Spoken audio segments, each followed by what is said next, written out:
I was watering the roses in my garden when my phone buzzed with a text from my only son. The words on the screen made me go cold.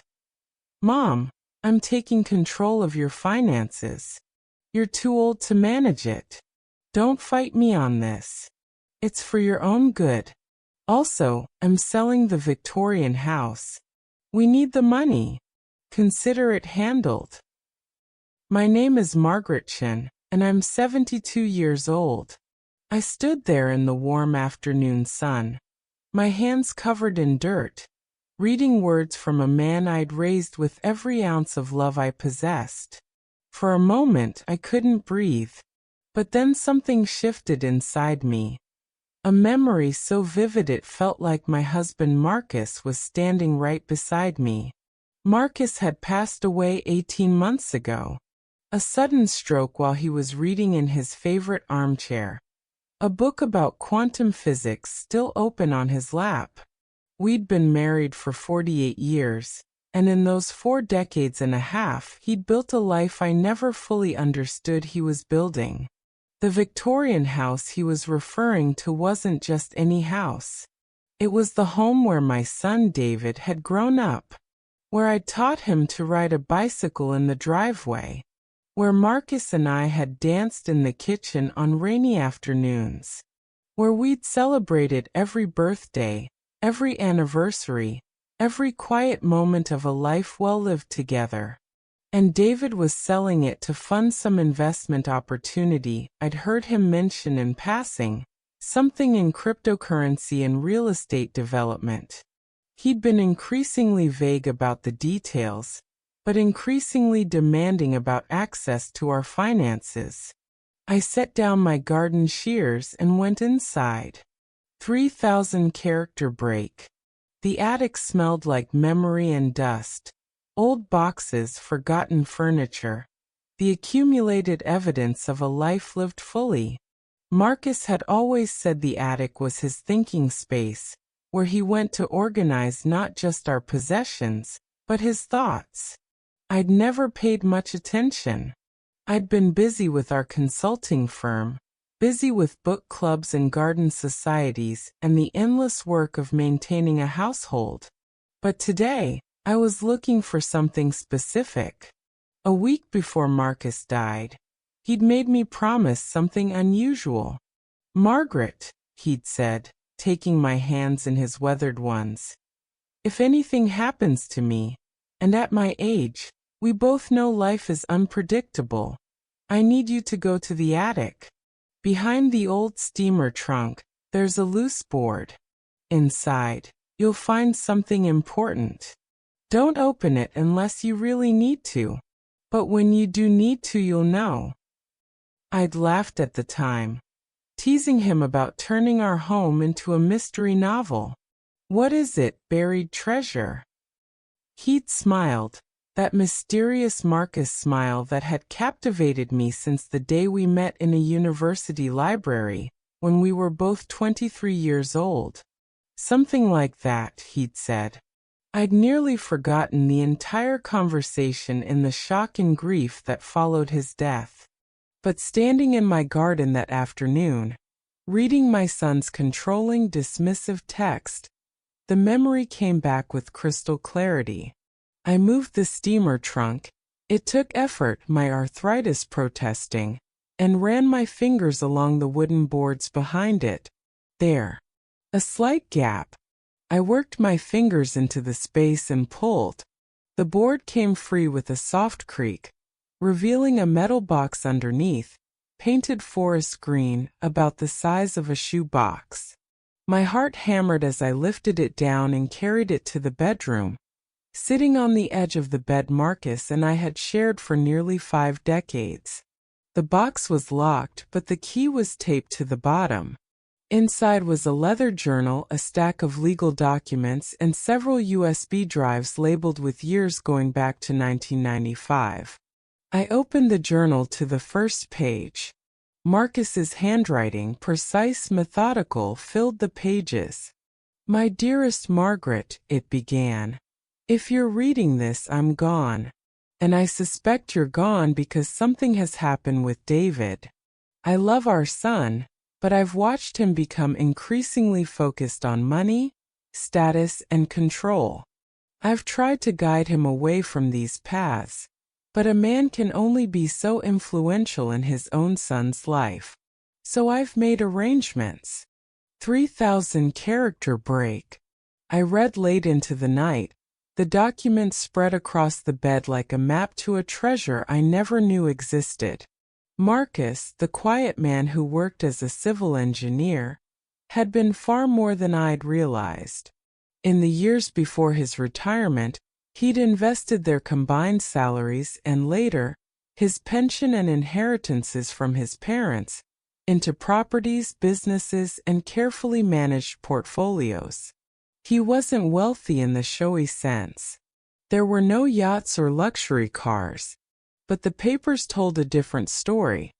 3 apartment buildings, a small commercial center, numerous investment properties spread across 2 states, and accounts I'd never even known about.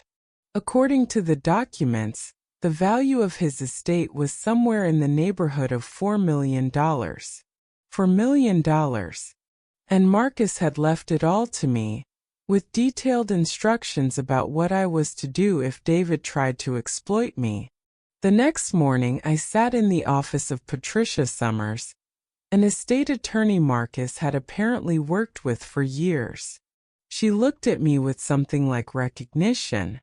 "Mrs. Chun, I wondered when you might come in." Marcus was very thorough. He set everything up so that if anything happened to him, you would have complete autonomy over his estate. He was also very clear about protecting you from, she paused delicately, from anyone who might take advantage of your vulnerability after his death, including my son, especially your son, according to his notes. We spent 3 hours going through Marcus's plans. The details were meticulous. He documented David's financial struggles, debts accumulated through poor investments and risky business ventures that David had never mentioned to me. He'd noted the pattern of David's increasing pressure on both of us to invest in his various schemes. He'd even hired a private investigator, something I was shocked to learn, who'd compiled a report suggesting David had been committing financial elder fraud through unauthorized credit cards opened in my name. "Mrs. Chun," Patricia said carefully, "your husband was very precise about how to handle this. He wanted you to have a choice. I have 3 options here, documented and notarized, for how you could proceed." She showed me. I could pursue legal action against David immediately. I could cut him off entirely without explanation. Or, and this was Marcus's preferred option, I could use the situation as an opportunity to teach David something he desperately needed to learn. I thought about Marcus, the way he'd always said that money was just concentrated potential, and the measure of a person wasn't what they had, but what they did with what they had. The way he'd quietly donated to causes he believed in, never telling anyone, never seeking recognition. The way he'd taught David to ride a bike by letting him fall again and again until he learned the balance himself. "I need time to think," I told Patricia. "And I need you to help me with something else first." For 2 weeks I was a woman living a double life. To David I was fragile and confused, exactly what he wanted me to be. I called him asking questions about the house sale, timid questions that he answered with obvious impatience. I pretended to worry about money. I acted as though I was overwhelmed by the paperwork. Meanwhile, Patricia and I worked. We filed documents that legally invalidated David's ability to access my accounts. We stopped the sale of the Victorian house by asserting ownership through Marcus's trust documents. We investigated David's debts and discovered they were worse than the initial report suggested. Nearly 000 in outstanding obligations, many of them fraudulent ventures that had failed spectacularly. Then, quietly, we orchestrated the collapse. A call to the police department about the unauthorized credit cards. A letter from a bank questioning the fraudulent documents on David's investment accounts. A notification from the IRS about discrepancies in his tax filings. By the time David called me in a panic, he was already drowning. Mom, I don't know what's happening. The bank is freezing my accounts. The police called about some credit cards I don't remember opening. My business partner just disappeared. The investment group is claiming fraud. What is happening? I don't know, David, I said, my voice perfectly steady. But I think you should talk to a lawyer. He came to the house looking diminished, aged by stress in a way that made my heart hurt even as my mind remained firm. He was wearing the same clothes I suspected he'd worn for several days. He'd clearly slept poorly. Mom, I'm in trouble. Real trouble. I need your help. I need money for lawyers. He trailed off, looking at me with eyes that suddenly seemed very young. I need you. Sit down, David, I said. I'd prepared tea, his favorite chamomile with honey. I poured it with steady hands. David, I want you to tell me everything.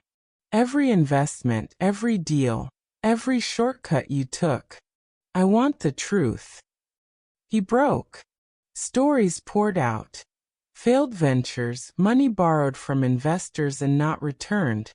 Schemes that collapsed. Debts accumulated trying to maintain a lifestyle he couldn't afford. Underneath it all was a hunger I recognized. The hunger to be important, to be successful, to have what he imagined others had. Why didn't you tell me? I asked. Because I was ashamed. Because I wanted you to think I was doing well. Because. He looked down. Because I thought if you knew how much I needed money, you'd be disappointed in me. I was quiet for a long moment. Then I told him about the attic. About Marcus. About the $4 million and the detailed instructions my husband had left for exactly this scenario. David's face went through a series of emotions: shock, shame, confusion, and then something that looked like relief mixed with regret. Mom, I'm so sorry. I tried to manipulate you. I tried to steal from you. And you. He didn't finish. I could have given you the money, I said quietly. Your father and we could have paid your debts with a phone call. But you needed something that money couldn't buy. What do you mean? You needed to learn that your worth isn't measured by how much money you have. You needed to hit rock bottom so you could understand that the only way out of a hole you dig is to climb out of it yourself. You needed to learn humility, accountability, and the value of honest work. I had Patricia draw up new documents. I paid off David's debts, all of them, but with a condition. He would work for the property management company I was establishing to oversee Marcus's various holdings. He would start as a junior manager, making $000 a year, the same salary a qualified professional would make. That's a starting salary, David. Not charity. If you do well, you'll advance. If you don't, you'll find other employment. But you will earn whatever comfort you have. He started 2 weeks later. The first month was brutal. I could see that. He was resentful, exhausted, and humbled in a way I'd never seen before. But something happened around the third month, a shift. He began to take pride in his work. He started asking questions about property management, about investment, about the business side of real estate. 6 months into the job, he came to me with an idea for improving the efficiency of one of the apartment buildings. I listened to his proposal carefully. It was good, thorough, practical, and would save money while improving tenant satisfaction. "This is excellent work, David," I said. "I'd like to implement it. And I'm giving you a 5% raise based on the quality of your analysis." He cried. Real tears, not the manipulative kind, but the kind that come from genuine emotional release. "Thank you, Mom, for not giving up on me, for teaching me this way." A year after he started working, David proposed something unexpected. He came to me with a business plan, a legitimate one, thoroughly researched and professionally presented. He wanted to develop affordable housing in underserved communities, using his experience with property management combined with sustainable building practices. "Why are you interested in this?" I asked, reading through his proposal. "Because I worked in those buildings you own. I met the families living there. I heard their stories. And I realized that this isn't just about money. It's about building something that actually helps people. It's about creating something that lasts." I approved a significant investment in his project. Not because he was my son, but because his idea had merit, and because I could see that he genuinely transformed. He was no longer seeking validation through wealth. He was seeking meaning through purpose.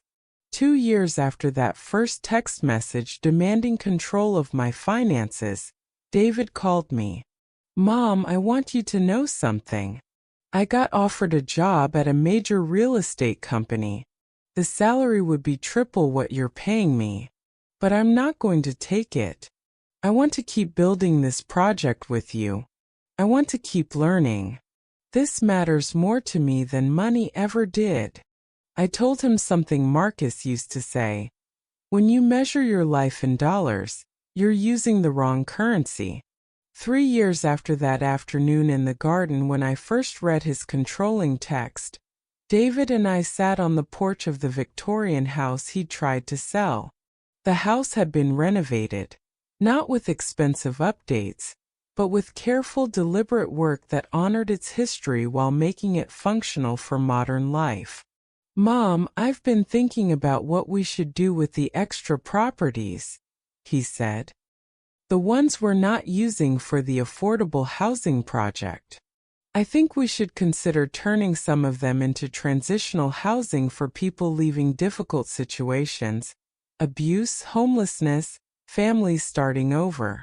I looked at my son, not the greedy, desperate man who'd tried to manipulate me, but the person he'd become through humility and honest work, and I saw Marcus in him. Not in his features but in his heart. "Your father would have loved that idea," I said. "I know. That's why I want to do it." On a quiet evening, I opened Marcus's journal again and read the final entry, one I'd skipped in those first intense nights of discovery. "My dearest Margaret, if you're reading this final page, it means you've navigated the difficult waters ahead. Congratulations. You've done what I could not. You've loved our son enough to let him fail, and strong enough to hold the line while he to stand. That is the rarest form of love. Not the love that fixes problems, but the love that trusts the beloved to fix themselves. I hope you both emerge from this stronger. I hope David learns that worth comes from contribution, not accumulation. And I hope you remember that the most precious thing I could leave you wasn't money or property. It was the freedom to choose how to use them. Use them wisely, use them kindly, and know that I'm proud of you." I closed the journal and placed it back in the green box. But I kept one USB drive on my nightstand, not to remind me of the past, but as evidence that sometimes the greatest gift a parent can give. If you face family betrayal or learn difficult lessons about unconditional love with boundaries, comment below. I'd love to hear your story. Please like, share, and subscribe for more stories about second chances and hard-won wisdom. My name is Margaret Chen. I'm a 72-year-old woman who learned that sometimes saving someone you love means letting them struggle. I'm a mother who discovered that true love isn't always gentle. Sometimes it's fierce and uncompromising. I'm a woman who inherited not just money, but the responsibility to use it as a tool for transformation. Trust your instincts. They're usually right. Your worth isn't determined by how much you're willing to sacrifice for others. Sometimes the greatest gift you can give is the painful truth instead of the comfortable lie. Take care of yourselves, because who will?